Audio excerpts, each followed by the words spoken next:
Really quiet. Wait a minute. Where's my dog? Kona. Oh, that's right. Kona's not here. Kona's on a vacation. Good Sunday morning. Got a little cup of coffee this morning. Oh, yeah. Cafe Bustelo. Get that strong Cuban coffee. Beautiful Carolina morning. Oh man, this is nice. Really quiet this morning. Really quiet. Wait a minute. Where's my dog? Kona. Oh, that's right. Kona's not here. Kona's on a vacation. I forgot about that. Nah, just kidding. Last night or yesterday, I got invited over to my son's house. Ooh, why is that not working? There we go. Good old southern seafood boil. If you're not from the South, you might not know what that is, but it's when you get a pot of seafood. You do corn, potatoes, sausage, and the andouille sausage, shrimp, crab legs, and then you take Old Bay seasoning and you boil all that together. Of course, you got to do it in steps because you'll mess it up. So you start with the potatoes first because they take the longest. Then you put in the corn, sausage, crab legs for about 8 minutes, and then the shrimp. And shrimp, as soon as they turn pink, they're done, or they're rubber. But yeah, I was up this morning and I'm like, man, it's really quiet. Kona's not a loud dog, but it is quiet without him here. So the reason I turned on the camera this morning was to talk about him a little bit. So I think I've told you my sons, we're not super close and we don't see each other that much, but I guess that's just the way men are, you know. We're kind of conditioned that way. Close this door. I'll have every fly in South Carolina in my house if I don't do that. We're going back to Kona. I had a heart-to-heart with my son. Went ahead and talked to him about a few legacy items, I think. Going to pass those along to him. But then he wanted furniture. And I was like, man, I don't need this furniture when I'm gone. If you want it, it's yours. You can have it. It's not going to serve a purpose for me. Got to my boy, Kona. I looked down and, you know, I've been struggling with this for a long time. You can go back and watch my other videos. I'll put it down in the description about how to move your best friend to paradise. And it's a lot more difficult and daunting than you think, going from the east coast of the United States all the way to the Philippines. Just to get to California, it's about 6 hours, and that's just flying time. You know, 5.5, 6 hours. That's not including the time Kona would have to be at the airport, crated, land there, hopefully gets a relief break if I get a long enough layover in Los Angeles or San Francisco, and then that grueling 15, 16-hour flight to Manila. And you just don't know what's going to happen once you land. You know, could be quarantined, could be sitting on a 95-degree tarmac, unattended, and you know, he's a senior dog. He's very old. He's 9 now. That doesn't seem like old. By the time I leave, he could be 11, 12. But I had heart to heart with my son. He's the one that actually found him and gifted him to me when I moved back from Hawaii. So Kona's been with me almost 9 years now, and he's my best friend. But you know, life comes at us and things change. You know, all throughout our lives. We're young. We're carefree. We don't care. We just go do whatever we want to do, live wherever we want to live in an apartment, have fun, go out every night. Then you get a serious girlfriend, and maybe it develops into something serious, and you get married, you settle down, become a different person, have kids, you definitely become a different person then. Lifestyle changes, And unfortunately, when you get around your 40s and your kids are grown and go away, sometimes you become an empty nester.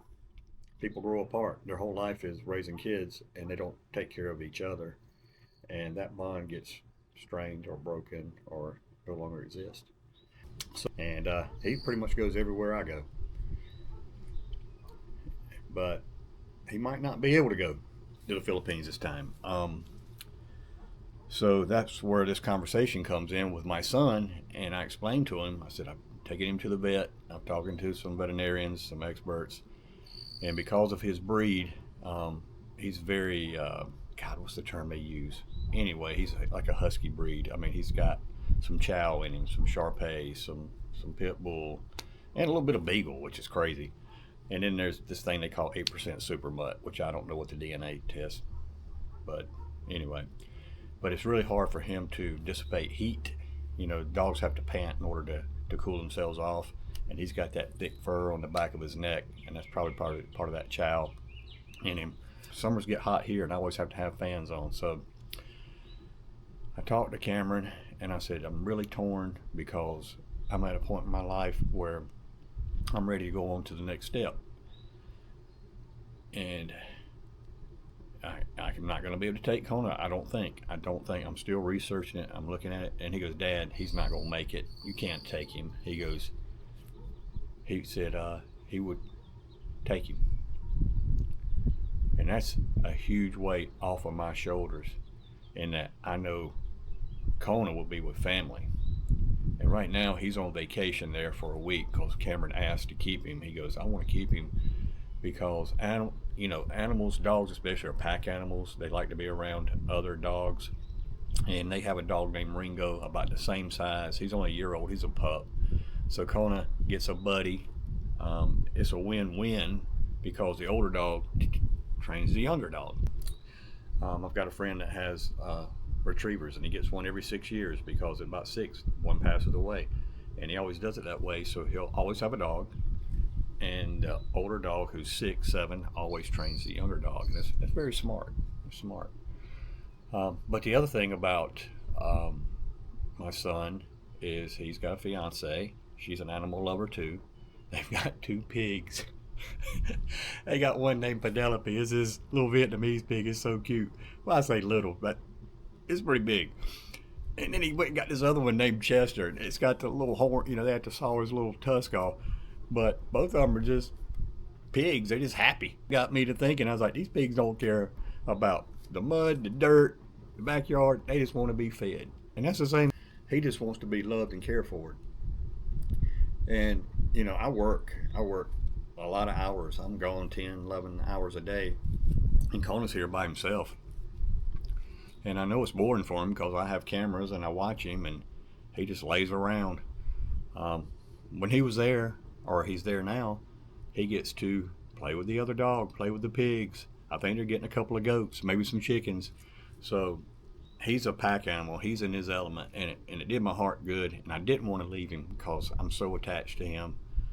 And that's why this morning I got up and wanted to turn this camera on and talk because, I'm here by myself. And that goes back to my video I posted, yesterday, about loneliness, or this morning, the reality of loneliness. And I'm sitting here and I'm like, I'm not really lonely.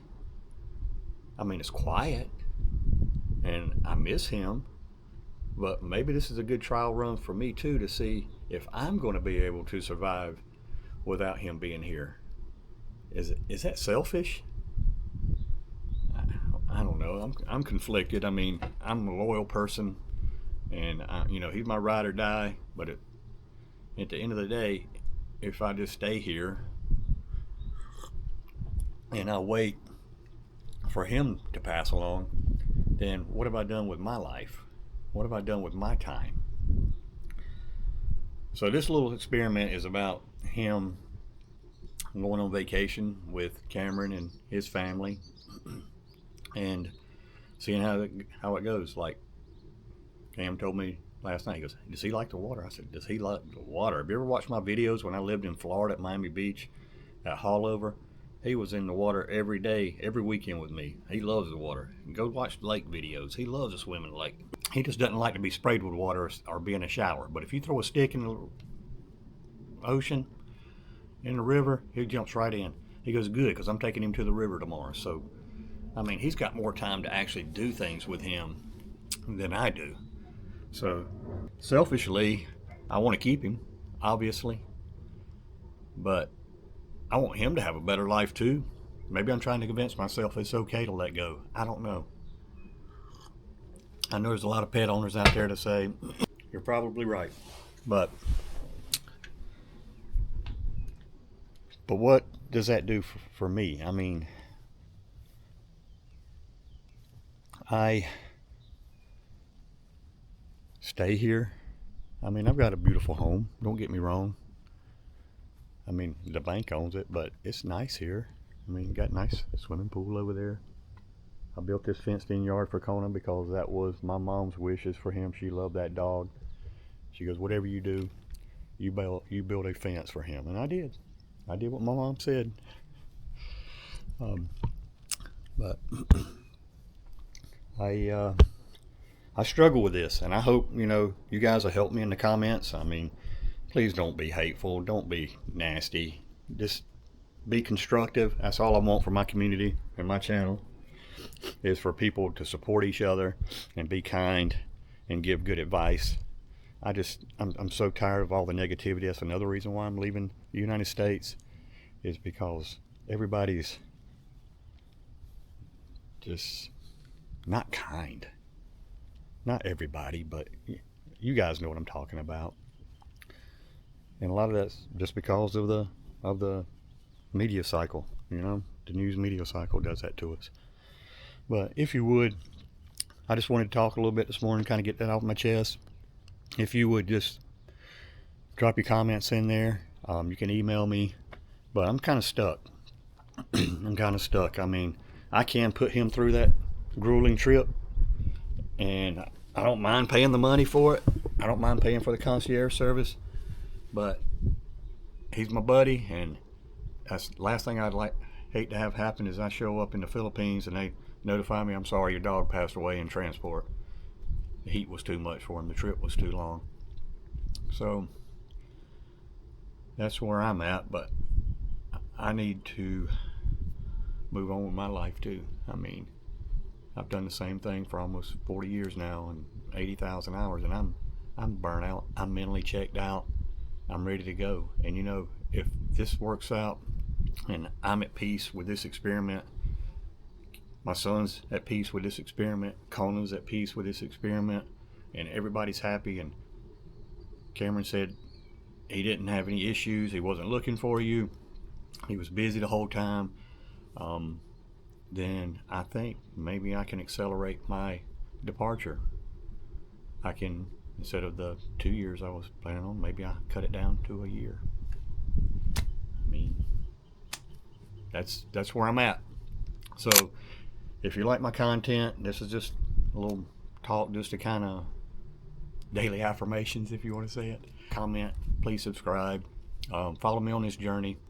And for those of you who've been here from the beginning, Snuggles, Damn Cars, all you guys, thank you for your kind comments and your support, and I'll see you next time. And next time's gonna be fun. It's gonna be a fun top 10. I got a great top 10 video for you. See, Tuesday, you gotta watch this top 10. If you've ever been to the Philippines or you're thinking about going to the Philippines, it's so funny, and I'll give you a little hint. It goes something like this. If you know, you know. But remember, time is strong. Do not rush it, and do not waste it. And guess what? I didn't wear my watch today, but my time is up. We really weren't sure if Kona would adapt, so we decided to try a trial period first.